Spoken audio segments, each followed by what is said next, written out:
Selamat pagi, perkenalkan nama saya Nika Wahyudi, selaku partner dari KAP AJMH yang melakukan audit pada PT Prasmula Jaya.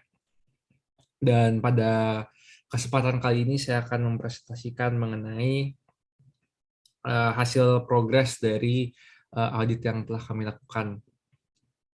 Baik, mungkin secara overview dapat dilihat bahwa sudah 35% sudah dilengkapkan. Dan saya akan membahas satu-satu bersama juga dengan rekan-rekan saya nantinya untuk tim perikatan yang terdiri atas saya sendiri sebagai partner, Jennifer Suhamdi sebagai manajer, Matthew Giovanni sebagai supervisor, dan juga Muhammad Haris sebagai anggota tim. Oke, baik. Mungkin untuk pembahasan pertama ada di pre-engagement di A1 dengan A110 yang pertama. Baik, jadi untuk mendeteksi resiko penerimaan dan keberlanjutan hubungan dengan klien dari jenis usaha, status kepemilikan itu memiliki resiko yang rendah, akan tapi untuk standar akuntansi keuangan yang digunakan itu memiliki resiko yang tinggi karena menggunakan SHK umum konvergensi IFRS yang pada dasarnya memiliki resiko yang lebih tinggi dibandingkan SHK lainnya. Jadi ini secara default dari Atlasnya sendiri sudah memperhitungkan bahwa ini memiliki resiko yang tinggi. Kemudian untuk isu laporan keuangan terdahulu yang di mana entitas ini sudah berdiri sejak lama dan laporan keuangan periode sebelumnya ini sudah diaudit oleh auditor independen lain, maka dapat lihat di bagian A1101 terdapat isu mengenai kelangsungan usaha yang tersaji itu pada opini auditor sebelumnya, karena auditor sebelumnya memberikan opini bahwa terdapat resiko kemampuan perusahaan dalam keberlangsungan usahanya dan juga dalam melunasi utang jangka pendeknya, sehingga kami memasukkan hasil analisisnya sebagai ya, akan tetapi kami tetap menerima karena kami merasa bahwa KPKW masih dapat menangani resiko tersebut, dan juga kami yakin bahwa kemampuan perusahaan dalam melunasi utang jangka pendeknya itu dapat kami andalkan resikonya, kami tangani resikonya. Kemudian untuk integritas manajemen juga memiliki resiko yang tinggi, karena jika apabila dilihat terdapat resiko yang pertama itu adalah terdapat indikasi bahwa klien terlibat dalam pencucian uang dan terorisme sebagai yang dimaksud.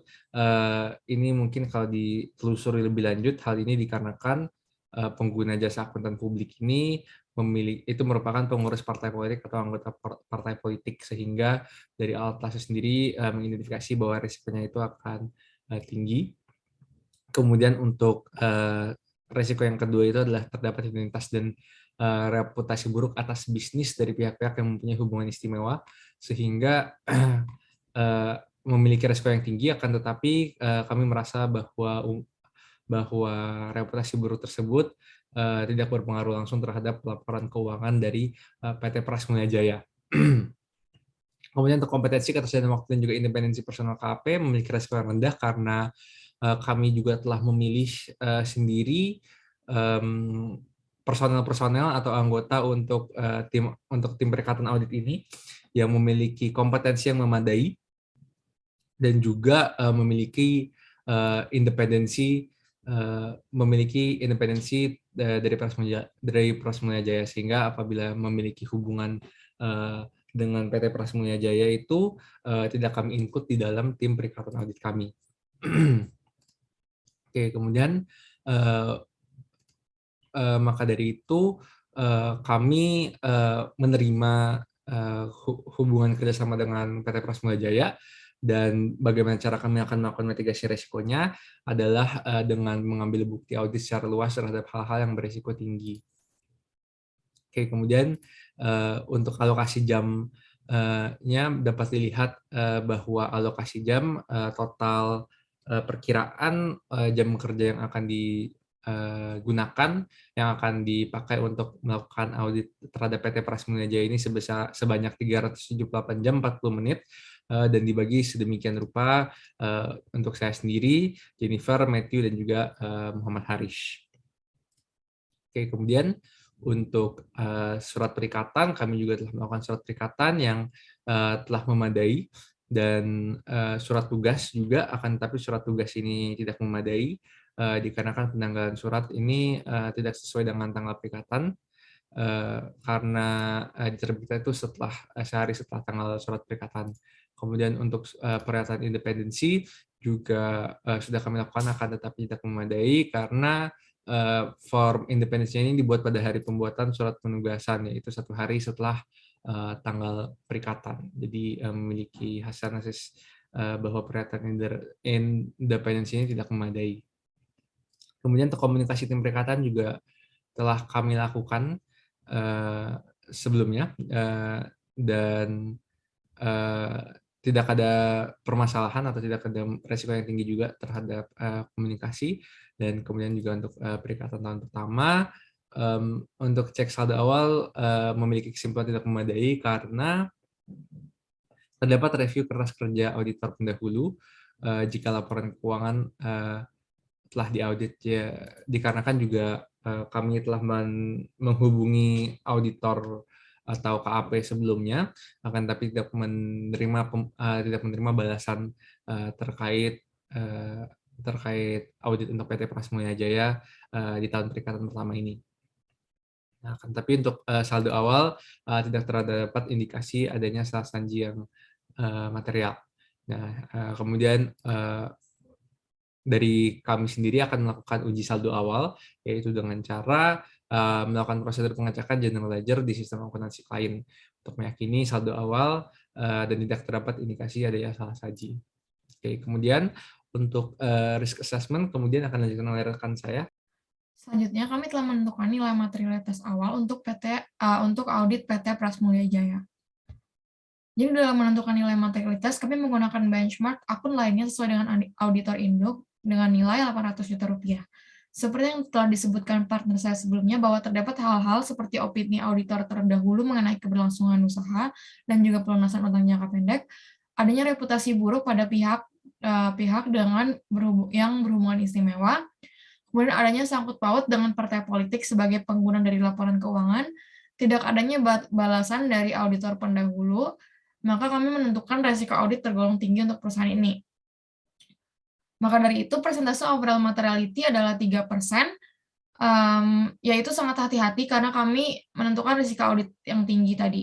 Sedangkan performance materiality atau materialitas pelaksanaan adalah 65%, yang kami tentukan berdasarkan pengalaman dengan industri sejenis, yaitu perdagangan dan jasa. Kami juga menggunakan prinsip kehati-hatian sebagai landasan untuk menentukan persentase ambang batas nilai yang tidak dikoreksi, yaitu sebesar 3%. Selain itu, kami juga menentukan specific materiality untuk akun-akun yang menurut kami relevan dan penting bagi pengguna laporan keuangan untuk industri ini. Untuk akun yang pertama adalah persediaan dan yang kedua adalah utang pajak. Kami menggunakan specific overall materiality 50% dari performance materiality dan specific performance materiality 60% dari overall materiality. Maka berikut merupakan mapping terbaru dari data-data dari saldo laporan keuangannya. Untuk persediaan sebelumnya tidak material menjadi material karena specific materiality yang tadi. Kemudian untuk utang pajak yang sebelumnya material juga menjadi material. Berikut merupakan hasil mapping analisis materialitas untuk akun-akun pada keseluruhan laporan keuangan perusahaan.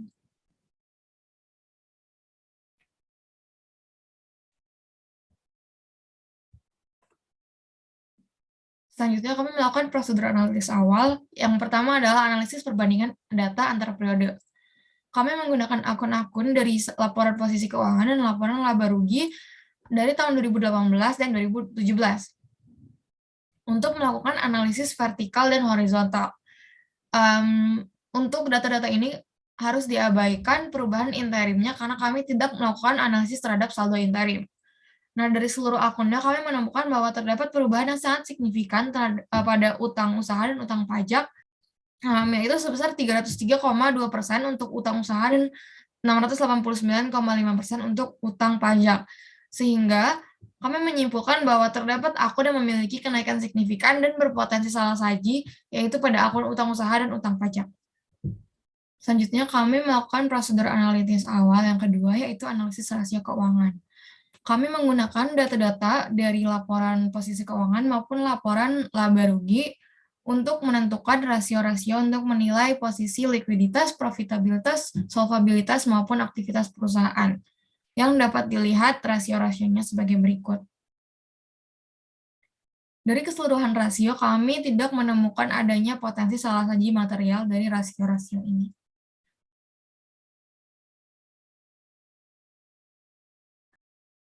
Sehingga dari prosedur analitis awal, kami menyimpulkan bahwa ditemukan akun yang beresiko salah saji, yaitu akun utang pajak dan utang usaha.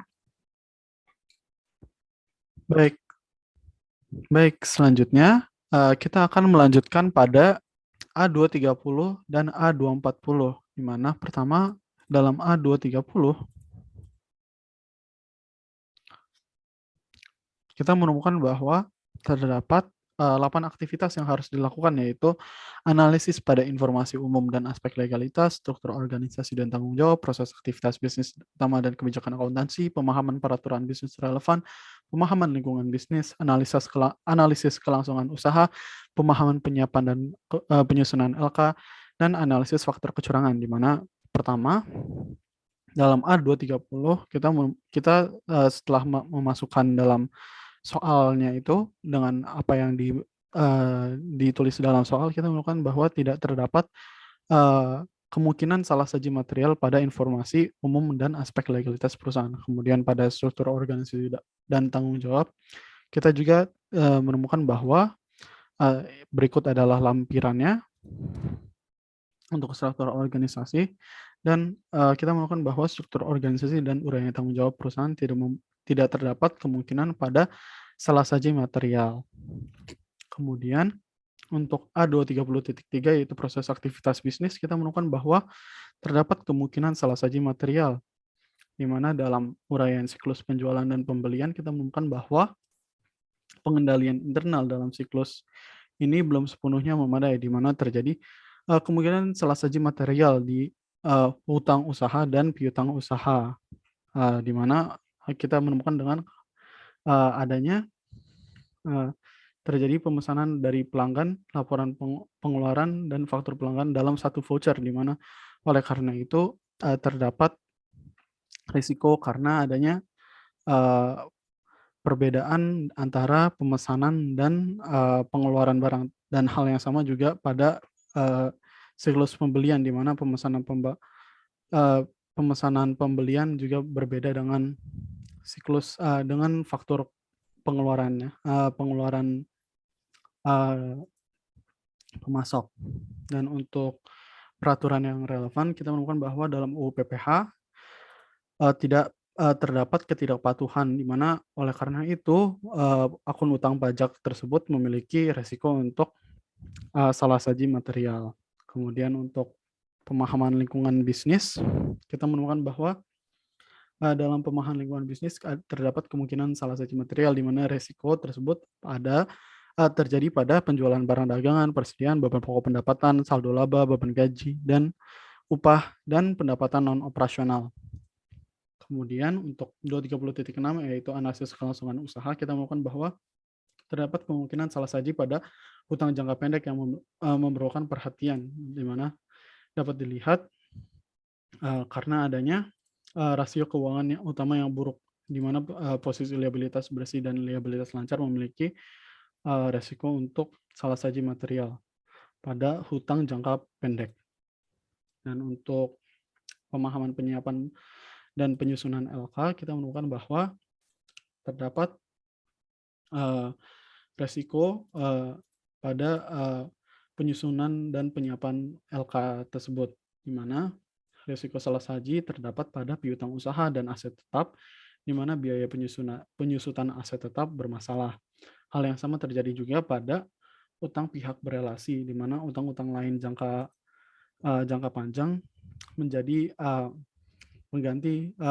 menjadi akun-akun yang terdampak karena utang pihak berelasi yang bermasalah. Dan untuk faktor kecurangan, kita menemukan bahwa terdapat analisis kemungkinan terjadinya faktor kecurangan, di mana terdapat pada penjualan barang dagangan, persediaan, beban pokok pendapatan, kas dan secara kas, dan utang pajak. Dan oleh karena itu, kita menemukan bahwa kemungkinan salah saji material terdapat di akun-akun berikut, yaitu utang. Pertama, utang usaha, utang pajak, utang jangka pendek, kemudian pada aset, di utang usaha, persediaan, aset tetap, kas dan setara kas, penyusutan aset tetap. Kemudian untuk pendapatan dan beban, ada risiko pada penjualan barang dagangan, pendapatan non-operasional, beban pokok pendapatan, beban gaji dan upah, serta terakhir adalah saldo laba yang memiliki risiko untuk salah saji material. Dan untuk selanjutnya pada inherent risk, kita menemukan bahwa dalam analisis inherent risk yang dilakukan, faktor yang menjadi pertimbangan adalah faktor kecurangan yang teridentifikasi, yaitu dapat dilihat di A230.7, faktor kecurangan tersebut telah ditemukan, dan faktor pengendalian internal yang kurang memadai di A230, dan pada faktor lainnya juga, di mana faktor perubahan pada lingkungan bisnis yang signifikan masih belum cukup menjadi faktor yang menjadi pertimbangan, dan juga pada override management, di mana masih belum cukup menjadi pertimbangannya. Oleh karena itu, risiko material misstatement-nya hanya medium saja. Dan kemudian kita menemukan bahwa risiko akun-akun, pada level-level akun, kita menemukan bahwa akun yang memiliki rentan pada risiko fraud, yaitu penjualan barang dagangan, persediaan, beban pendapatan pokok, kas dan setara kas, dan utang pajak, memiliki resiko untuk terjadinya kecurangan, seperti yang dikatakan, kas dan setara kas, persediaan, terus utang pajak, penjualan barang dagangan, dan beban pokok pendapatan yang berelasi dengan penjualan barang dagangan. Hal tersebut dilanjutkan juga dengan likelihood of risk occurring dan magnitude of impact yang ditentukan oleh apakah transaksi tersebut sering terjadi atau tidak, dan material atau tidak materialnya akun-akun tersebut, di mana likelihood of risk occurring ditentukan oleh transaksi yang sering terjadi, dan magnitude of impact merupakan material atau tidak material, di mana jika ia merupakan transaksi yang sering terjadi, maka likelihood of risk occurring-nya itu high, dan untuk yang tidak low. Dan magnitude of impact memiliki nilai high karena mereka ini material, dan untuk yang non material, yang tidak material, memiliki nilai yang low. Dan oleh karena itu, inherent risk dari akun-akun tersebut ditemukan bahwa selain aset tak berwujud, beban yang masih belum dibayar, beban kantor, utang lain-lain jangka panjang, lalu beban penyusutan dan amortisasi, pendapatan non-operasional, beban bunga non-operasional, beban non-operasional, memiliki inherent risk yang low. Selain tersebut, akun-akun lainnya itu memiliki inherent risk yang high, di mana yang signifikan yaitu kas dan setara kas, piutang usaha, persediaan, penjualan barang dagangan, dan beban pokok pendapatan. Dan untuk faktor risiko signifikan lainnya yaitu utang pajak, di mana kita menemukan bahwa terdapat kontingensi yang teridentifikasi seperti apa yang ditemukan di sini. Dan dengan itu respon auditor adalah berikut. Dengan itu bagian A230 sampai A240 telah selesai dan akan dilanjutkan oleh rekan saya. Terima kasih. Oke, selamat sore. Sekarang saya akan melanjutkan pada yang pertama adalah poin A250.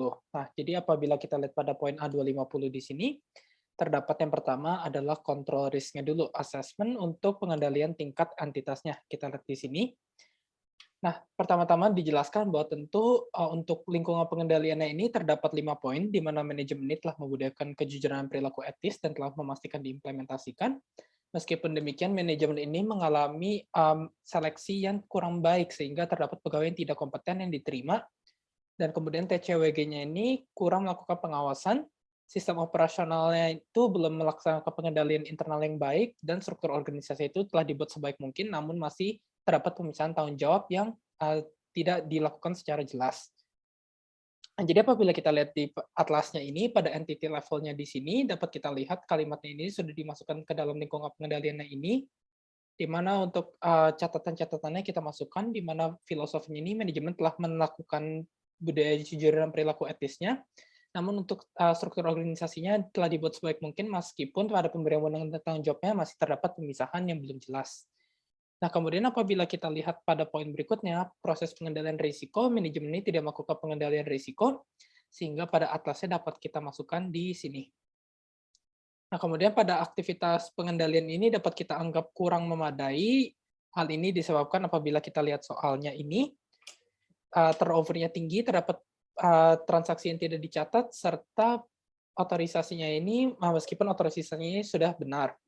Nah, kemudian pada informasi dan komunikasi ini telah dilakukan pemahaman oleh auditornya ini, meskipun pada pemantauan atas pengendalian ini, auditor tidak menggunakan laporan SPI dikarenakan pengawasan yang kurang. Jadi apabila kita lihat di sini, kita masukkan di mana informasi komunikasi yang telah dipahami dan pemantauan ini tidak memadai. Sehingga terdapat pemahamannya ini, pemahamannya sudah didapatkan, namun masih terdapat defisiensi. Nah, ada defisiensi yang signifikan ini, sehingga simpulan ini, pengendalian internal ini pada tingkat entitas tidak memadai karena terdapat defisiensi yang signifikan, serta pemantauannya ini buruk. Nah, kemudian apabila kita lihat ke siklusnya, pertama-tama adalah siklus penjualan, piutang usaha, dan penerimaan perusahaan.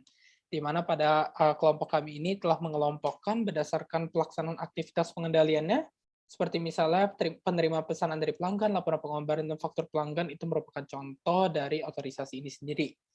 Nah, pada di kanannya ini dapat kita lihat akun-akun terkait dari siklus ini, yaitu piutang usaha, penjualan barang dagangan, kas dan setara kas, persediaan dan beban pokok pendapatan.